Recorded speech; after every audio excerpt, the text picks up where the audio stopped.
Assalamualaikum warahmatullahi wabarakatuh. Saya Rosa Novianti dari Universitas Pelita Bangsa. Saya akan menjelaskan materi tentang perpajakan dengan judul penghasilan PPh 21 serta PPh 26 dengan ulasan PMK nomor 66 tahun 2023 Natura. Pajak penghasilan PPh 21 dan PPh 26. Yang pertama yang akan dibahas adalah PPh 21, merupakan pajak penghasilan yang dikenakan pada penghasilan pribadi dalam negeri. PPh 21 ini merupakan pajak yang dipotong dari penghasilan karyawan oleh pemberi kerja. Tarif PPh 21 berdasarkan skala penghasilan, dengan tarif yang lebih tinggi untuk penghasilan yang lebih tinggi. Pembayaran PPh 21 ini dilakukan secara bulanan oleh pemberi kerja. Selanjutnya, PPh 26 merupakan pajak yang dikenakan pada penghasilan dari usaha yang diperoleh dari jasa, teknik, konstruksi, dan pekerjaan bebas. PPh 26 adalah pajak yang dipotong atas penghasilan dari usaha atau pekerjaan bebas.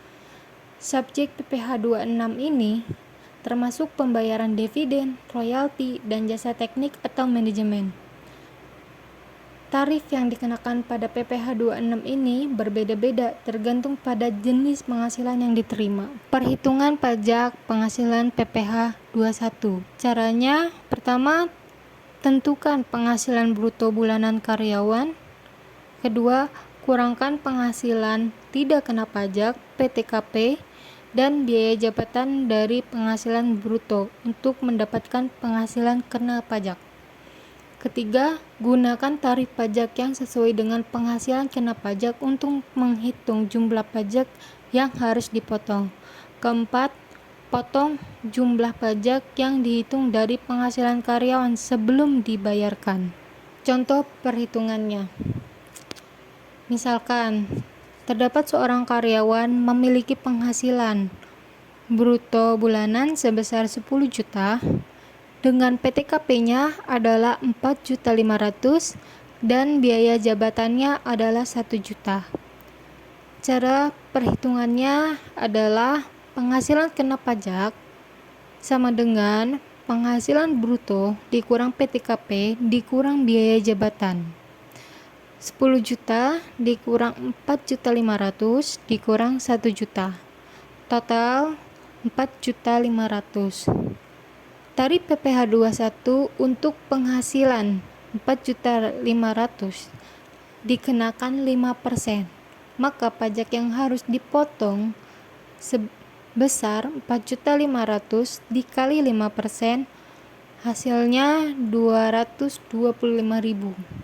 Jadi, jumlah pajak penghasilan PPh 21 yang harus dipotong dari penghasilan karyawan tersebut sebesar 225.000. Objek dan contoh PPh 26. Objek PPh 26 ini dapat berupa dividen, yaitu pembayaran kepada pemegang saham atas bagian keuntungan perusahaan. Kedua, ada royalti, merupakan pembayaran atas penggunaan hak kekayaan intelektual atau hak cipta. Dan yang ketiga, jasa teknik atau manajemen, yaitu pembayaran atas jasa konsultasi, manajemen atau teknik yang diberikan oleh individu atau perusahaan. Contoh transaksi yang terkena pajak penghasilan PPh 26. Di sini ada 3 contoh. Yang pertama, perusahaan A membayar dividen kepada pemegang sahamnya. Yang kedua, perusahaan B membayar royalti kepada pemegang hak cipta atas penggunaan produknya. Ketiga, perusahaan C membayar honor kepada konsultan untuk jasa konsultasi teknis. Dalam ketiga contoh di atas, pembayaran dividen, royalti, dan honor konsultan tersebut akan dikenai pajak penghasilan PPh 26 sesuai dengan tarif yang berlaku. PMK nomor 66 tahun 2023.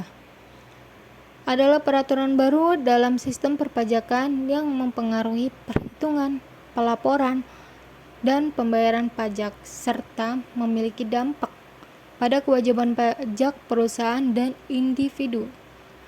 Pada PMK nomor 66 tahun 2023 ini dikeluarkan sebagai upaya untuk meningkatkan efektivitas dan efisiensi dalam pengelolaan pajak di Indonesia. Perubahan-perubahan tersebut didasarkan pada evaluasi terhadap sistem perpajakan yang ada serta berbagai perubahan ekonomi dan sosial yang terjadi.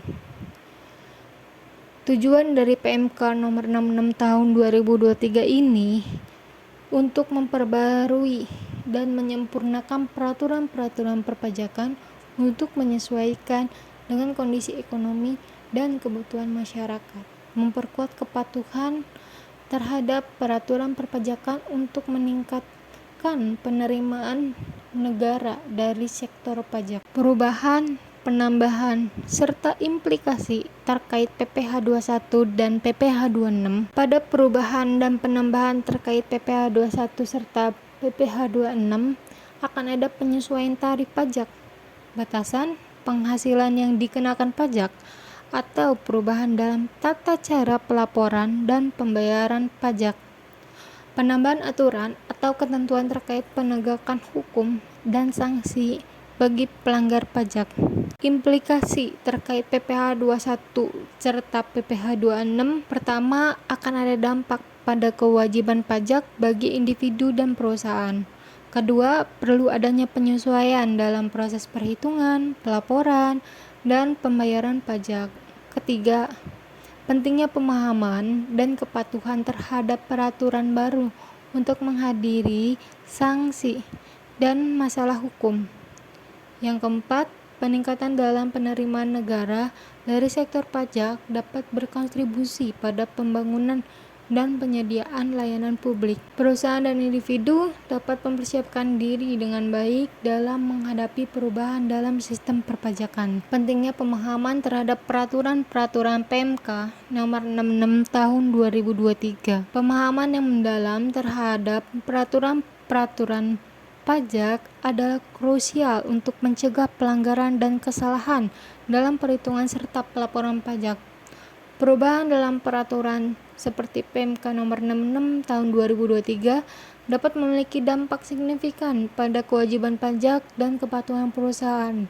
Keberhasilan dalam memahami dan menerapkan peraturan-peraturan baru adalah kunci untuk menghadiri sanksi dan memastikan ketaatan hukum. Langkah-langkah yang perlu diambil oleh Natura untuk mematuhi peraturan baru. Pertama, Natura perlu melakukan evaluasi menyeluruh terhadap dampak PMK nomor 66 tahun 2023 terhadap kegiatan dan kewajiban pajak mereka. Kedua, memberikan pemahaman yang memadai kepada tim keuangan dan pajak mengenai perubahan dalam peraturan pajak serta memastikan bahwa mereka memiliki keterampilan dan pengetahuan yang diperlukan untuk mengimplementasikannya. Ketiga, memerlukan penyesuaian dalam sistem akuntansi dan perpajakan untuk memastikan bahwa proses perhitungan, pelaporan, dan pembayaran pajak sesuai dengan ketentuan baru. Keempat, Natura dapat berkontribusi dengan profesional pajak atau konsultan pajak untuk mendapatkan panduan dan saran mengenai implementasi peraturan baru dan strategi perpajakan yang optimal. Kelima, memastikan bahwa pelaporan pajak dilakukan dengan akurat dan tepat waktu sesuai dengan ketentuan yang berlaku. Pentingnya kepatuhan terhadap peraturan pajak. Pertama, kepatuhan terhadap peraturan pajak menghindarkan perusahaan dan individu dari sanksi hukum yang dapat berakibat pada kerugian finansial dan reputasi. Kedua, kepatuhan yang baik menciptakan kepercayaan dengan otoritas pajak dan membantu membangun hubungan yang baik dengan pihak berwenang. Ketiga, menghindari denda dan sanksi pajak serta memastikan pengelolaan pajak yang efisien membantu menjaga kesehatan keuangan perusahaan. Yang keempat, penerimaan pajak merupakan sumber pendapatan penting bagi pemerintah untuk mendukung pembangunan ekonomi dan penyediaan layanan publik. Kepatuhan terhadap peraturan pajak bukan hanya kewajiban hukum, tetapi juga merupakan strategi yang bijak dalam menjaga stabilitas dan pertumbuhan bisnis serta mendukung pembangunan ekonomi secara keseluruhan. Pengaruh PMK nomor 66 tahun 2023 pada Natura, kewajiban pajak dalam perubahan tarif pajak, perhitungan pajak, atau kategori pajak tertentu dapat mempengaruhi kewajiban pajak Natura. Perubahan dalam peraturan baru dalam proses perpajakan dapat memerlukan penyesuaian dalam proses perhitungan, pelaporan, dan pembayaran pajak bagi Natura. Kepatuhan hukum Natura harus memastikan bahwa mereka memahami dan mematuhi ketentuan-ketentuan baru dalam PMK nomor 66 tahun 2023 untuk menghindari sanksi atau masalah hukum. Kesimpulan dari materi ini, penting untuk diingat bahwa pajak penghasilan PPh 21 dan PPh 26 merupakan bagian integral dari sistem perpajakan yang berfungsi untuk mengumpulkan pendapatan negara dan membiayai penyediaan layanan publik.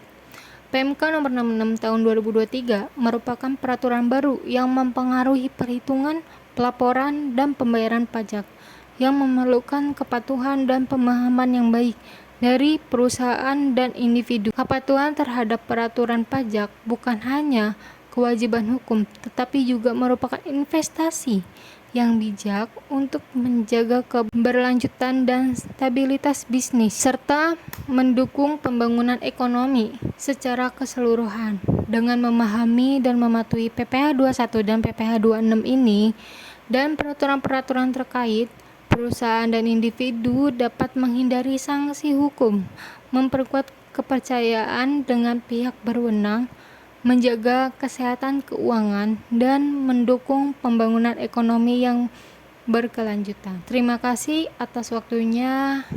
Saya ucapkan wassalamualaikum warahmatullahi wabarakatuh.